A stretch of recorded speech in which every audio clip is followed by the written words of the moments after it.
I don't know. I've had this shirt for a couple of years. Why do you ask? Oh, hi folks. I'm Matt and welcome to My Expanded Universe, a show where I go through the entire EU in chronological order as best I know how. Well, yeah, I'm wearing my Marvel t-shirt, and of course you know why. We're going to talk about the Marvel comic books from Star Wars. It is that time. Woohoo! Someone asked me a few months ago if I was going to cover the Marvel comic books 1 through 6 that talk about the New Hope. They're the basic comic book version of the movie. And I'm really not going to do that. I reviewed the books, and I'll review the novels to the movies, but all the comic books to the movies, the young adult books to the movies, and stuff like that, I'm never going to review, but I will make a brief exception for the comic books because there are a few things I want to talk about. When Star Wars was about to come out, George was shopping for a comic book place to market his new movie. The only problem was people didn't market movies.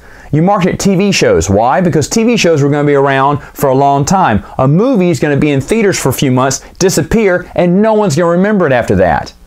So there's not much money to make. And that's why he got all the merchandising rights, because no one had merchandised a movie until George did it. So when Marvel got the rights to Star Wars, they weren't very happy about it. They're like, oh man, have we sunk this low that now we're getting some sci-fi flick? We're just, slinging, these comic books out for a movie that will not be in theaters for that long and probably won't be that important. That's why this book series came out a few months. It came about, I think, 2 months earlier than the movie did, because they're like, we need to strike while the iron's hot, because by the time the last issue comes out, the movie will be gone in theaters. That's what they thought. That's why they started early, so people's interest may be enough to grab the comic book. They can make a few bucks off of it. Little did they know how big a boon Star Wars would be. And actually, they've actually said this. This is what saved Marvel from going out of business. Folks, Marvel comic books were in trouble, serious trouble, as the 70s were flying by. No one was reading their comic books. They were hurting. They were about to sell out too, or just go out of business. I mean, things were really bad. Star Wars, the income they got from making these Star Wars comic books, saved Marvel Comics. So not only did the expanded universe bring back Star Wars into the mainstream of America, but it also saved a company called Marvel. A big company now, but back then they were hurting. So it was really cool. Now, Marvel didn't care too much about this series, I don't think, and that's because of the way it was drawn. It was drawn horribly. Luke looks like a character from He-Man. Chewbacca looks like Bigfoot. And Darth Vader has these red eyes, which kind of makes sense because in A New Hope, Darth Vader's eyes are slightly crimson. I never noticed this for years. Even after reading these books, I said, why are they making his eyes red? And my buddy goes, well, they're kind of a little tinted red in A New Hope. I said, really? And so we popped in the movie and I was like, oh, yeah, they kind of are. I'd never noticed that before, but why do you have to make them so red? I mean, that kind of looks creepy when you think about it. But anyway, so the novels, was 1 through 6 anything good? No, they're enjoyable if you like the old classic look of a comic book, but it's not really, it doesn't feel Star Wars. Now, like I said, there's that guy from the UK who wrote in the Sequart book saying that to him was Star Wars. He thought that was more Star Wars than what was going up on the screen. But that's 1 through 6. What I want to talk about is the 2 issues that come after it today.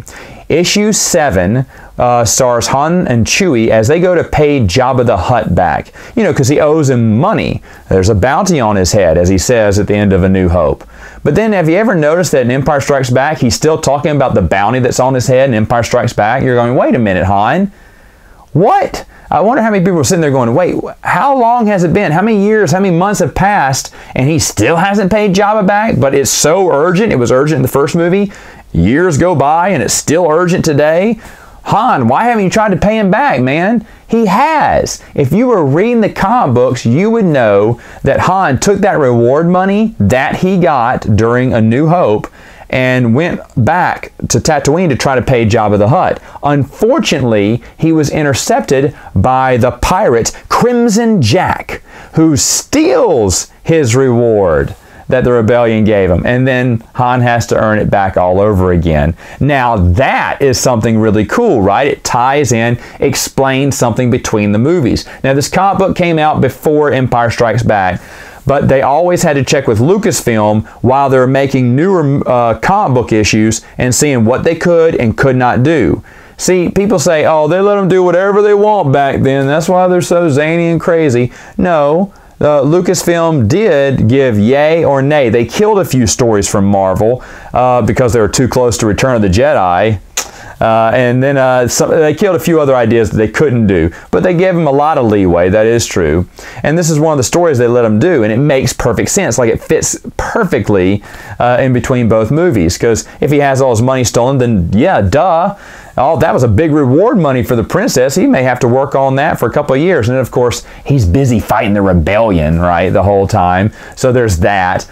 But Crimson Jack, by the way, is this space pirate squashbuckler guy, very late 70s-ish character, very colorful. I absolutely adore him. I think he is fantastic. Crimson Jack is a great character. Another character from the Marvel series that just doesn't get enough love from me. Now, of course, I do love this Marvel series, by the way. But Crimson Jack, you look at him now, you think, oh man, this looks silly, Matt.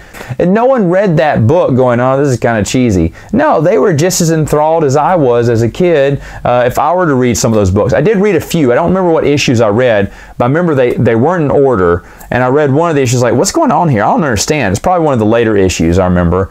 And I was like, oh man, and there's no way to get the whole collection back then.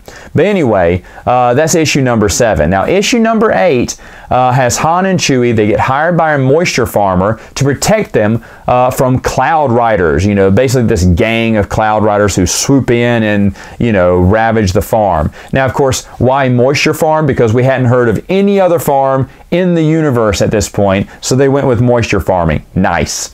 But Han and Chewie form a team. They get more people to join them to help them defend this moisture farm from the Cloud Riders. Two characters that I really liked. One's very popular and well known in the expanded universe, kind of infamous in a way, if you will. And the other one doesn't get any credit. That one would be Don Juan Quixote. Don Juan Quixote is kind of a play on the Don Quixote or Don Juan character, and he is a guy who is pretending to be a Jedi. Now this makes sense, right? You see this guy and he emulates or respects the Jedi and he wants to be one of them. There's not any around anymore, so he pretends to be one. He has a real lightsaber and everything. Now, does he have the Force? Is he a Jedi? Absolutely not. But I like that concept in a way. I think if Jedis were real, I think you'd find people like Don Juan Quixote in the universe who'd be trying to emulate their Jedi values and everything.